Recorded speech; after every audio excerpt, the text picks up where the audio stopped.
Overall খুব ভালো, খুব ভালো, খুব ভালো। আমি হয়তো আরেকবার দেখতে চাইব। এখানকার যারা ছেলে মেয়েগুলো করে, তারপরে দেখবে একটু বাংলা লিরিক্সে গেলেও এর সঙ্গে মিক্স করা যায় যদি হিন্দিটার সঙ্গে বাংলাটা।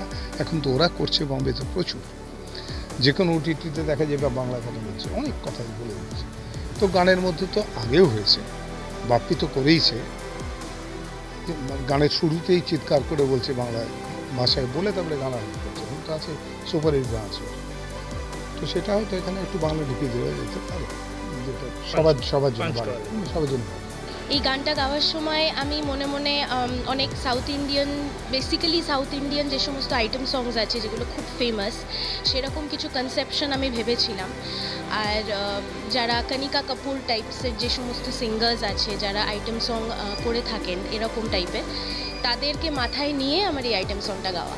অ্যাকচুয়ালি এটা বলিউড স্টাইল বাংলা গান, এই যে কনসেপ্টটা, এই কনসেপ্টটা টোটালি একটা আলাদা রকম কনসেপ্ট। আমাদের ইন্ডাস্ট্রিতে, বেঙ্গলি ইন্ডাস্ট্রিতে যে সমস্ত আইটেম সং হয়ে এসেছে সেটা থেকে এটা পুরোটাই আলাদা, বিকজ এটার একটা ব্লেন্ড আছে of south India with Bollywood with Tollywood, তো 3 রকমের একটা ফ্লেভার মিক্স আছে এই গানটাতে।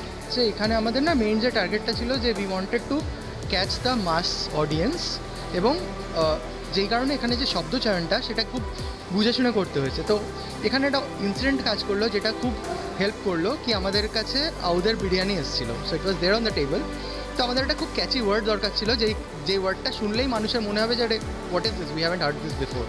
তো সেইখান থেকে ফিরনিমালাই শব্দটা আসে, এবং আমরা শুরু করি কি তু যে পকড়ে কালাই না জানু মে ভাই, দে দিল তুঝকো দুহাই, মে হু ফিরনিমালাই। এই হচ্ছে অ্যাক্ট্রেসের এন্ট্রি। সো বেসিক্যালি এই যে ব্যাপারটার থেকে বেশি রিভিল করছি না, কারণ একটু পরে ভিডিওটা আসবে, তো গানটা অবভিয়াসলি বেরিয়ে গেছে, সবার খুব ভালো লেগেছে। সো এই ব্যাপারটা, তো এই জিনিসগুলো ভাবনা চিন্তা করে আমরা করেছিলাম, এবং পুরো টিম খুব সুন্দরভাবে কাজ করেছে সবাই, ইচ অ্যান্ড এভরি ওয়ান। শিলাদা, সোমদা দারুণ দারুণ মেলোডি করেছে, খুব সুন্দর। সোমদা তো নিজেও গেয়েছে, বিলাসা অসাধারণ, খুব সুন্দর গেয়েছে, ওর একটা খুব ইউনিক একটা ভয়েস আছে, তো খুব ভালো লেগেছে ব্যাপারটা। প্লাস ইয়াশ ইন্দ্রাক্ষী, মানে blazing on the screen. Bollywood থেকে ডিরেক্টর এসছে to do the video, so definitely I am sure কি সবার অবশ্যই এটা ভালো লাগবে, অ্যান্ড ডেফিনেটলি ভালো কিছু হবে। দেখো, আইটেম সং সকল সময় ডান্স আর মানে নাচের জন্যই হয়। ডেফিনেটলি ডান্স, আমি ডান্সার নই, বাট আমি চেষ্টা করেছি যতটা ভালো করার। খুব মজা করে আমরা কাজটা করেছি, মানে feel like team work, family. আমার যে কোরিওগ্রাফার ছিল ম্যাক ছিল, ম্যাক আমার খুব ক্লোজ একটা ফ্রেন্ড।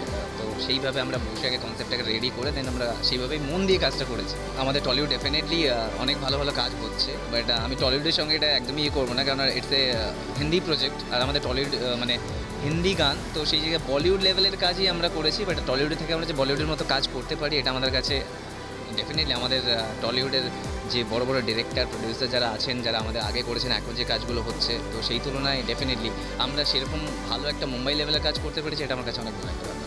এই প্রথম কলকাতায় বসে আমরা হিন্দি আইটেম সং করেছি। আইটেম সং লোকে হিন্দি ছবিতে দেখেছি, কিন্তু এরকম একটা স্ট্যান্ডার্ড সং, আইটেম সং এর আগে কখনো কলকাতা থেকে হয়নি। একদমই আলাদা, এটা শুনলে মনে হবে এটা আজকের দিনে তামিল তেলেগু ফিল্মে যে ধরনের আইটেম সং হয়, মানে সাউন্ডস্কেপ যেরকম হয়, অনেকটাই সেরকম। এটা হচ্ছে হিন্দি সং, এবং আই এম শিওর গানটা খুব ভালো লাগবে লোকে, কারণ গানটা ইজ ভেরি লার্জ, মানে একটা খুব বড়ো ক্যানভাসে গানটা করা হয়েছে। ম্যাক যে কোরিওগ্রাফার, গানটা তাকে বম্বে থেকে নিয়ে এসেছিলাম আমরা। ম্যাক অনেক ছবির কাজ করেছে আগে, আমির খানের একটা গান কোরিওগ্রাফ করেছে ম্যাক আগে, তো ম্যাক গানটা করেছেন। ইটস লুকিং রিয়েলি লার্জ, দেখে মনে একটা বিরাট ফিল্মের একটা লার্জার ক্যানভাসের গান। সুপার এক্সাইটেড, আর এক্সাইটমেন্টটা বিকজ বেশি ছিল কারণ এটা আমাদের শ্যুট করেছিলাম জানুয়ারিতে, অ্যান্ড ফর দ্য সাম এই যে দেখলে তোমরা অনেকে জানে না, আমরা মানে মিউজিক ভিডিওতেও যে কি বলে সার্টিফিকেট প্রয়োজন হয়, সেটার জন্য আমাদের একটা অনেক সেন্সারের জন্য টাইম লেগেছিল। তো সেটার জন্য জানুয়ারিতে শ্যুট করার পর ইয়েট ইটস দ্য মানে finally today is the day, যেটার জন্য এত দিন অপেক্ষা করেছিলাম। অধীর যে গানটাকে বানিয়েছি, অনেক কষ্ট করে বানিয়েছি, যেটা মানে বলবো আমরা মানুষের একটা গান শ্যুট করে 2 দিন 3 দিন মানে করে, but it's a 10 hours song আমরা শ্যুট করেছি। আর জানুয়ারিতে শ্যুট করেছি মানে দ্যাট ওয়াজ সো কোল্ড, ঠান্ডার মধ্যে সারা রাত জেগে শ্যুট করেছি। অ্যান্ড সেটা আপনাদের সামনে আছে, জানি না কতটা কী করতে হবে সেটা তো দর্শকে বলবে।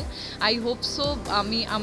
আমার কোম্পানি, আমরা টিম একটা নতুন কিছু প্রোডাকশন বা নতুন কিছু এই ইন্ডাস্ট্রিতে বাংলায় থেকে আনার চেষ্টা করেছি, যেটা চিরঞ্জিত স্যারও বললেন যে আমরা মুম্বাই কেন না, সাউথ কেন না, তো কলকাতায় থেকেও আমরা চেষ্টা করেছি ওদের লেভেলের করার। আগামী দিনে যদি of course we got the good investment and finance, তো আগামী দিনে ওয়াই শুড নট আমরাও দেখিয়ে দিতে পারি যে বেঙ্গলও কোনো অংশে পিছিয়ে নয়। ন্যাশনাল লেভেলে আমাদের কলকাতা যেন পৌঁছতে পারছিল না বা পারছেও না এখন অবধি, সেই অর্থে আমরা যখন ডিসাইড করি যে একটা আইটেম সং করবো, এরকম একটা ডান্সিং নাম্বার করবো, তো ম্যাক্সিমাম এখন লোকে সবাই ইউটিউবেই গান দেখে। তো ন্যাশনালি গানটাকে যখন আমরা করার প্ল্যানিং করলাম তখন ভাবলাম যে না, এটাকে হিন্দিতেই করবো। আর হিন্দিতে করলে তখন তো একটা খুব ভালো একটা খুব ন্যারেটিভ দরকার লাগে, একটা খুব সুন্দর একটা শব্দের দরকার লাগে। এবং আমাদের লিরিসিস্ট খুব ভালো লিখেছে, ফিরনি মালাই, এবং তোমরা গানটা যখন দেখবে তখন বুঝবে। এবং গানটার মধ্যে আমরা খুব সুন্দর একটা সাউথ টাইপের একটা বিট কম্বিনেশনস করেছি উইথ হ্যাভিং দ্যাট মেলোডি। এবং গানটা একটা আইটেম সং, একটা ড্যান্সি পেপি নাম্বার, এবং আমার মনে হয় মানুষের খুব ভালো লাগবে। ক্যামেরায় চিরঞ্জিতের সঙ্গে দেবপমের রিপোর্ট, এস নিউজ।